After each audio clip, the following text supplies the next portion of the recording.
12절까지입니다. 구약성경 이사야 58장 10절부터 12절까지 말씀입니다. 우리 같이 합독하시겠습니다. 시작합니다.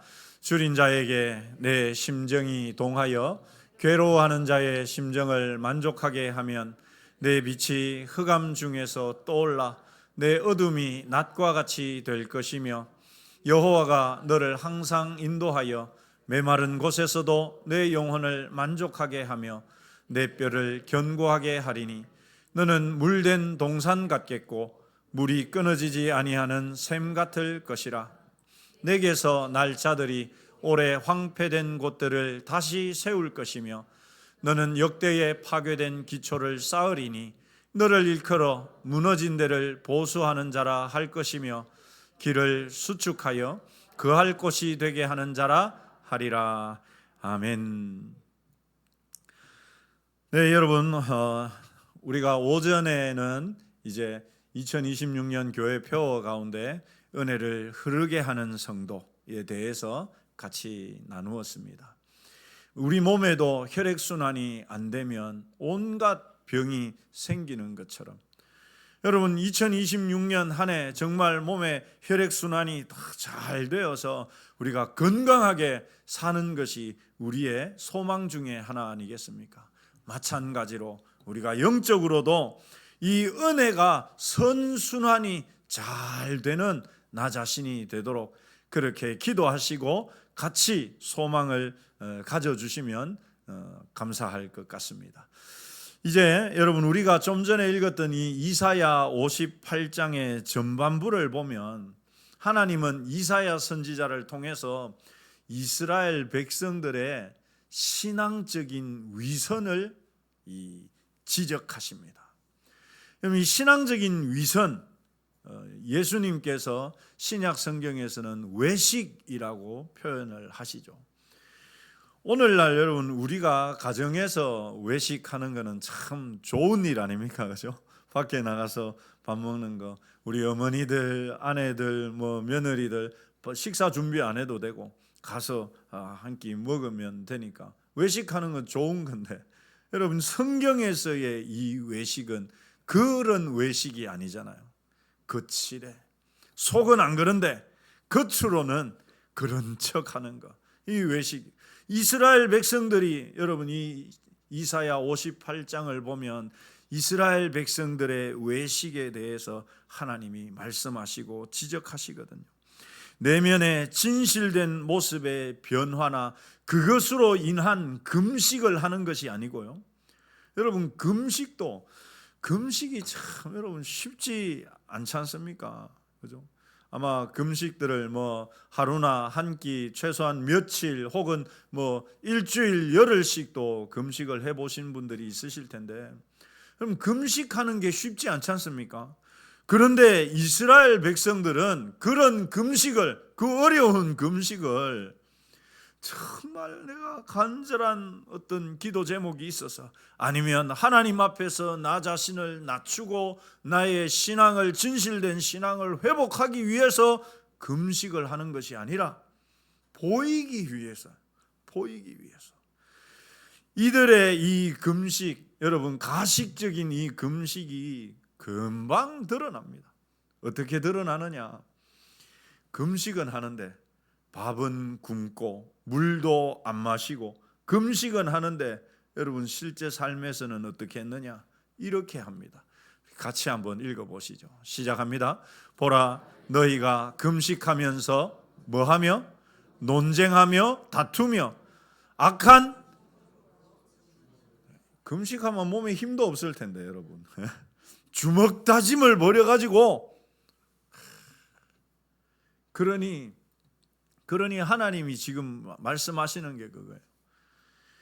야 너희들 지금 금식을 하는 거야 많은 거야 이거 왜 하는 거야 이렇게 말씀하시는 거예요. 그러면서 이어지는 말씀들을 보면 하나님이 기뻐하시는 금식에 대한 내용들이 나옵니다. 그거는 우리가 밥을 안 먹는 게 금식이 아니란 말이죠. 밥을 안 먹는 밥 많이 먹어도 돼. 최태원 목사처럼 밥을 2그릇씩 먹어도 돼. 문제는 뭐냐? 진짜 삶이 그 금식에 따르는 삶을 사느냐 하는. 근데 이들은 여러분 금식하면서 욕하고 싸우고 주먹질하고 이랬단 말이죠.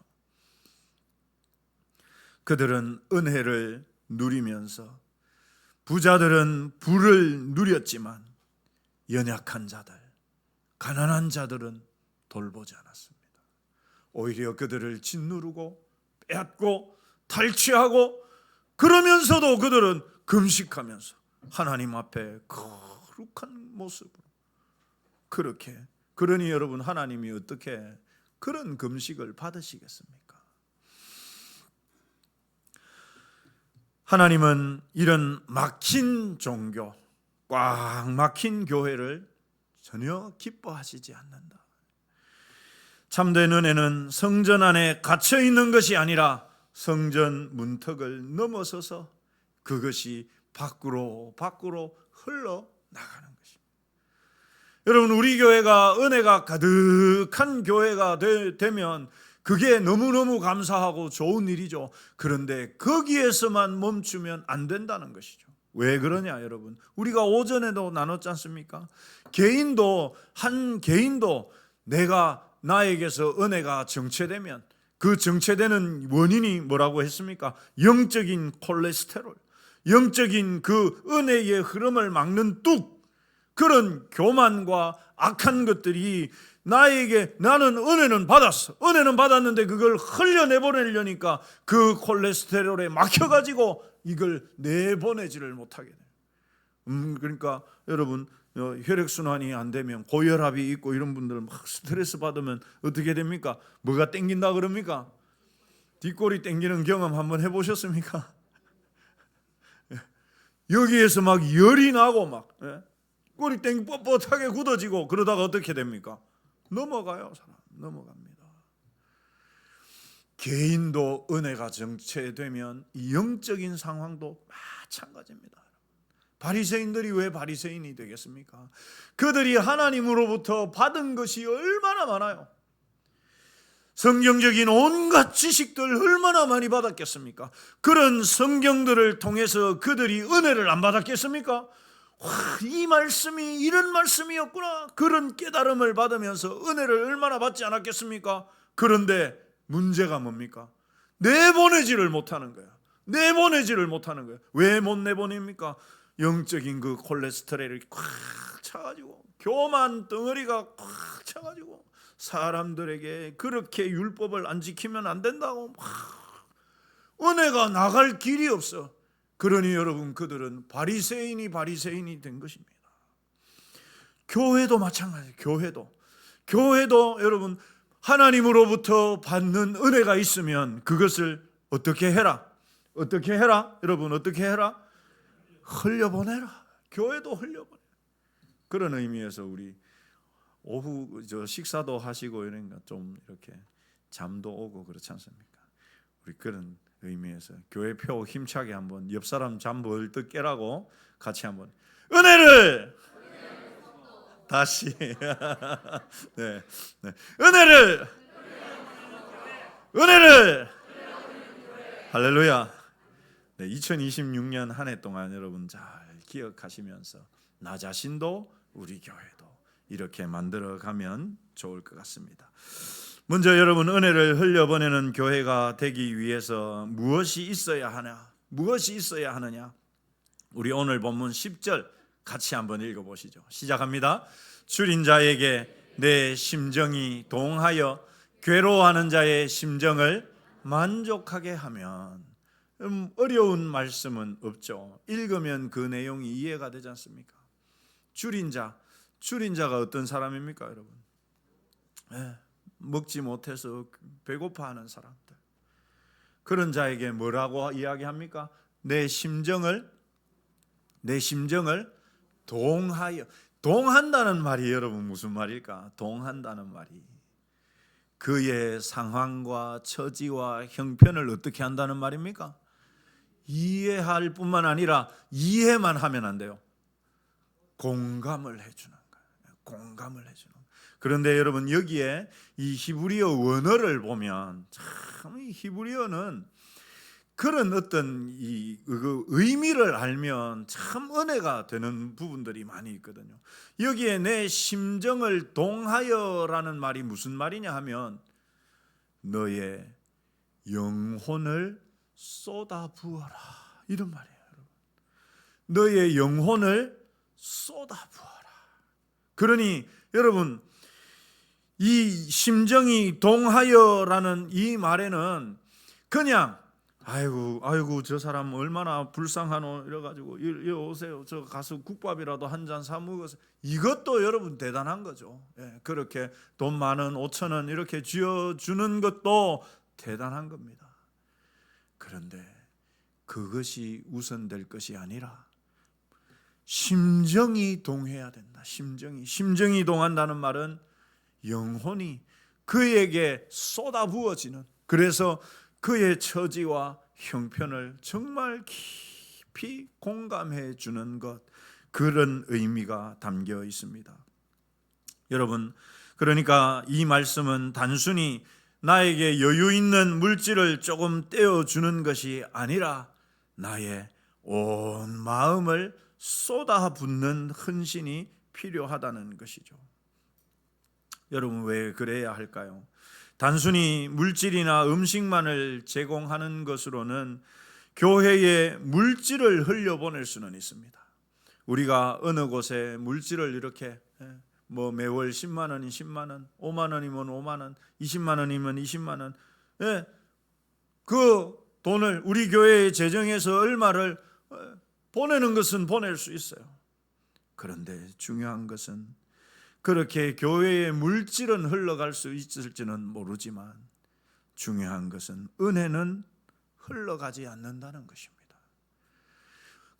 왜 그렇습니까? 거기에 어떤 마음도 없고 생명도 없고 정성도 담기지 않고 그냥 있는 데서 우리 교회도 그렇게 넉넉하지는 않지만 그래도 물질 보내는데, 이왕 여러분 그렇게 할 바에야 정말 우리의 은혜까지도 같이 흘려보내는 것이 더 하나님이 기뻐하시지 않겠는가 하는 것입니다. 그래서 이 10절을 칼빈은 이렇게 이야기합니다. 우리의 손만이 아니라 우리의 마음이 가야 한다. 우리의 마음이 가야 한다. 여러분 사도행전 9장에 보면 도르가라고도 불리는 이 다비다에 대한 내용이 나오는데, 성경이 다비다를 어떻게 평가하는지 우리 같이 한번 읽어보시죠. 시작합니다. 요바에 다비다라 하는 여제자가 있으니 그 이름을 번역하면 도르가라. 선행과 구제하는 일이 심히 많더니. 성경이 그냥 조금 많을 때는 많더니 좀 하더니 이렇게 하는데, 여러분 심히 많다고 표현하니까 이 다비다라고 하는 여인이 얼마나 많은 선행과 구제를 했는지 우리가 이 표현에서 잘 알 수 있습니다. 그냥 조금만 하는 게, 보통만 하는 게 아니라 심히 많이 했습니다. 심히 많이. 그런데 이 다비다가 그만 죽어요. 죽고 나는데 이 다비다의 선행에 대해서 성경만 증언하는 것이 아닙니다. 여러분 9장 39절 말씀 같이 읽어보시겠습니다. 시작합니다. 모든 과부가 베드로 곁에 서서 도르가가 그들과 함께 있을 때에 속옷과 겉옷을 다 내보이거늘. 여러분 이게 무슨 말이냐? 그 지역에, 이 욥바라고 하는 그 지역의 일대에 많은 과부들이 살고 있었는데, 당시에 이 과부들은 사회적인 최약자들이었거든요. 그러니까 도르가가 자신이 가지고 있는 그 재물로서 그런 이 과부들을 많이 도와줬다는 말이거든요. 그런데 이 도르가가 단순히 물질만 흘려보낸 것이 아니란 말입니다.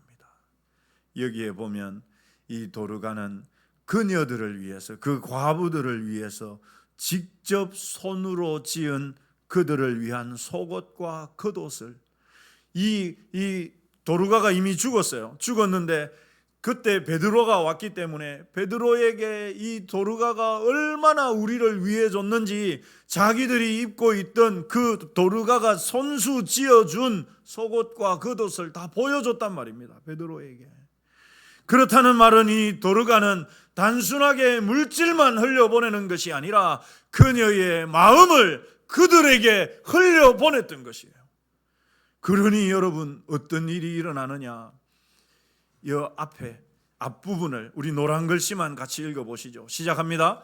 모든 과부가 베드로 곁에서 어떻게 합니까? 서서 울며. 왜 울었을까요, 여러분? 그렇게 선행을 해줬던 그 도르가의 마음, 그것이 너무 고마운데 그녀가 죽었으니 너무 슬퍼서 베드로 앞에서 그 도르가의 죽음에 대해서 이 과부들이 다 모여서 한결같이 도르가를 칭찬하면서도 그들의 슬픔을 고스란히 보여.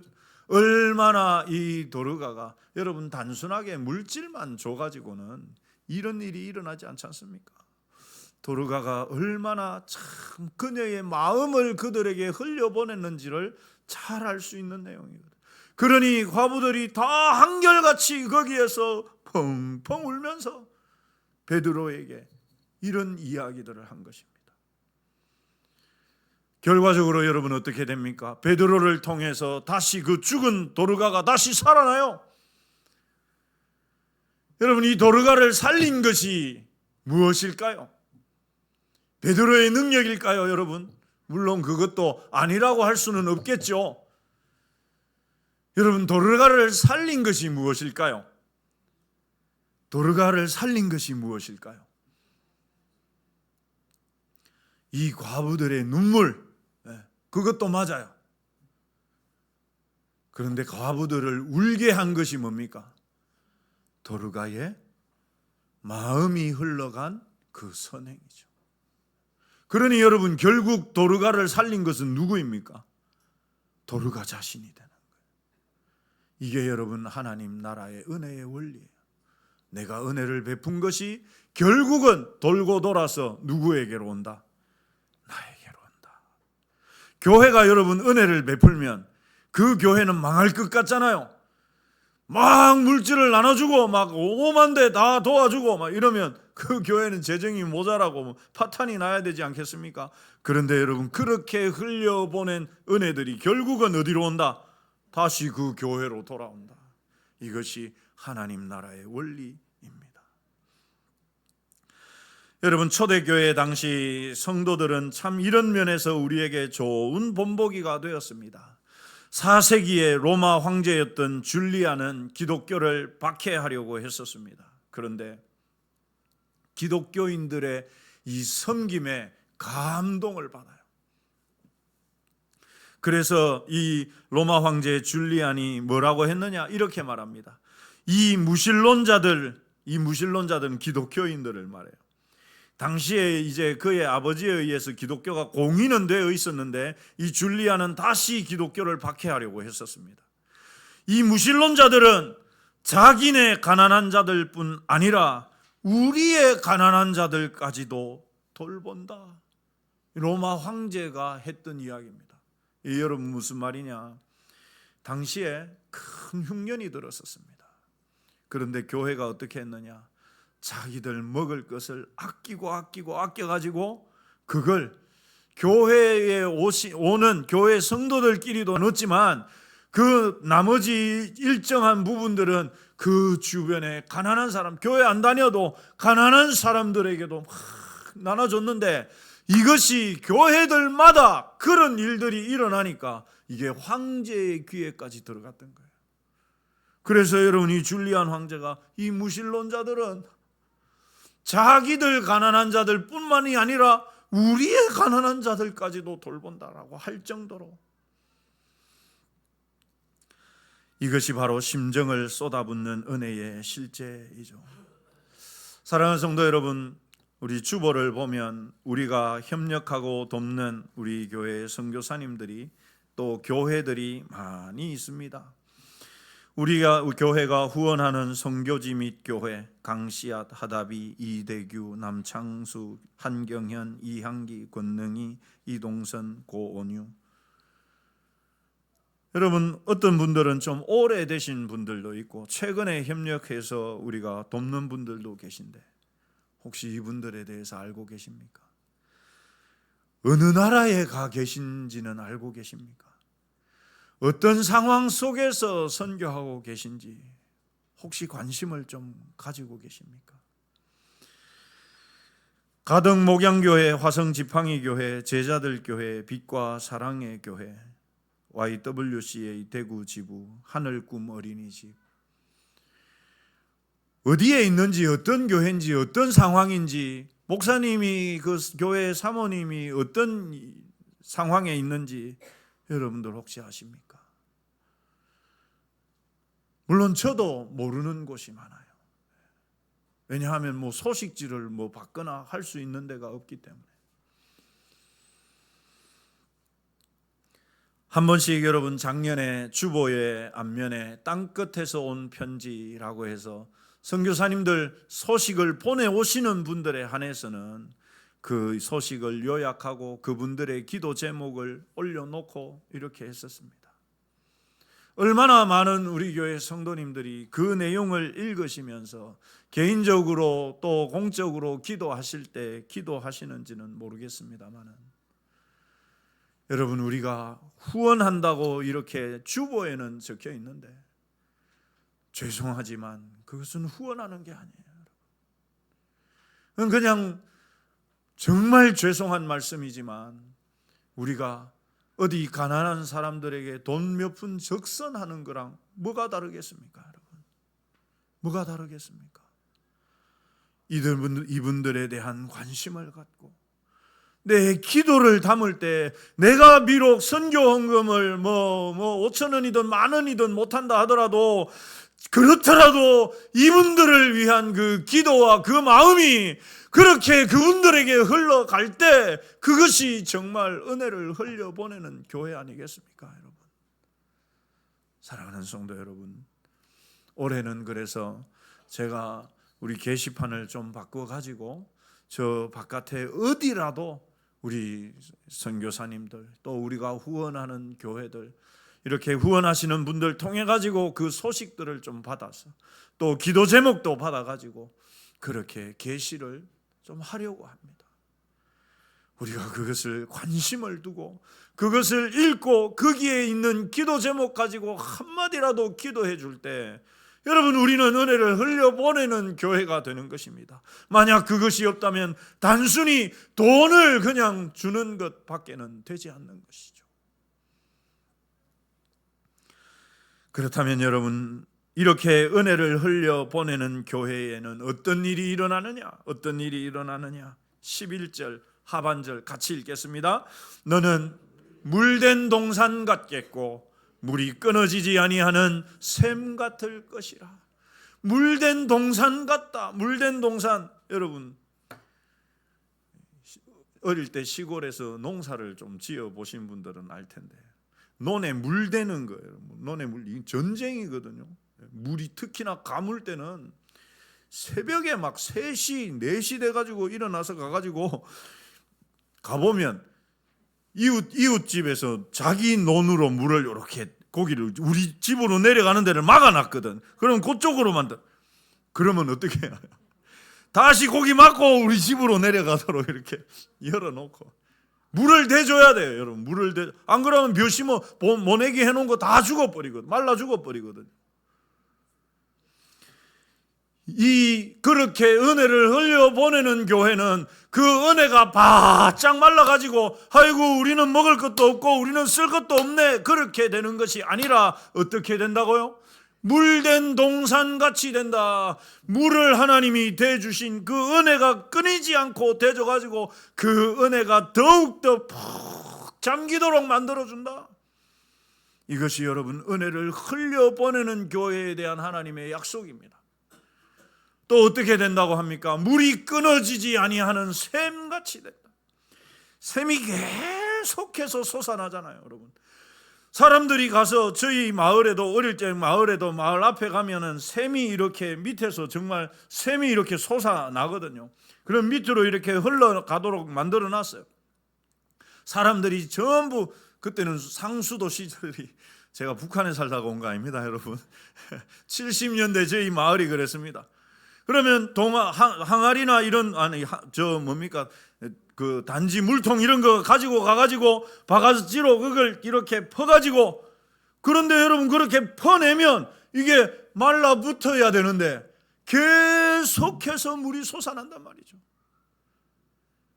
은혜를 흘려보내는 교회라고 해서 은혜가 말라버리는 것이 아니라 오히려 더욱 신선한 은혜가 샘솟듯이 솟아. 여러분 한번 그런 상상을 해보십시오.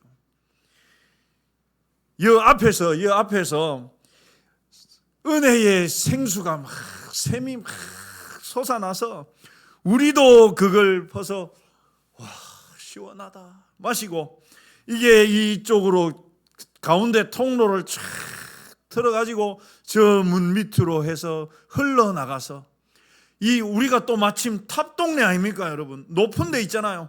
그러니까 사방으로 물이 흘러갈 수 있어. 은혜가 쫙 흘러가서 대명 2동을 다 적시고 3동도 적시고 4동도 적시고 대명동 일대를 다 적시고 대구를 살려내는 교회. 여러분 은혜를 흘려보내는 교회는 결코 은혜가 마르지 않습니다. 이것이 하나님 나라의 원리, 은혜의 원리입니다. 제가 오랫동안 부교역자로 섬겼던 교회는 선교에 특심이 있던 교회였습니다. 단독 선교사님들만 14가정을 파송했었습니다. 그 선교사님들에게 한 달에 나가는 선교비가 한 분당 100만 원에서 150만 원 정도. 주 파송이었기 때문에 우리는 지금 협력 선교사, 협력 선교사지 않습니까? 14가정이 되니까 성도의 해마다 우리 교회도 그렇게 하듯이 선교헌금을 작정해서 선교헌금을 100% 다, 우리 교회도 그렇죠 여러분. 선교헌금은 100% 선교지에다 보냅니다. 그런데 우리가 후원하는 교회에 지금 10만 원이 모자라요. 10만 원이 모자랍니다. 10만 원 정도가 모자라요. 이렇게. 그래서 이제 그 모자랄 때는 작년 같은 경우 그래서 여러분 그거 메꾸기 위해서 우리가 선교 주일도 하고 이렇게 따로 했지 않습니까? 그런데 제가 섬겼던 그 교회는 그것만이 아니에요. 교회 경상비에서 30%를 선교비로 아예 지원을 해줍니다. 왜냐하면 선교사님들이 차를 사야 됩니다. 또 뭐 교회를 지어야 됩니다. 그러면 또 거기에 막 1,000만 원씩 1,500만 원씩 이렇게 보내야 되거든요. 그런데 그렇게 되면 여러분 교회 경상비에 빵꾸가 나야 되잖아. 펑크가 나는 게 맞잖아요. 그런데 단 한 번도 경상비에 펑크가 난 적이 없었습니다. 하나님이 채우시고 또 채우시고. 저는 조심스럽게 그런 꿈을 꿔봅니다 여러분. 우리 교회도 경상비의 한 10%까지는 선교비로 선교사님들을 후원하고 보내고 은혜를 흘려보낼 수 있는 교회가 되면 참 좋겠다. 참 좋겠다. 지금은 아직 그럴 여력이 되지 않습니다. 그러나 우리가 함께 꿈꾸며 함께 기도하며 우리 교회가 하나님의 은혜를 조금씩이라도 그렇게 흘려보내기 시작하면 하나님은 언젠가는 그것이 꿈이 아니라 오히려 그 이상도 할 수 있는 교회로 하나님께서 세워주실 거라 확신합니다.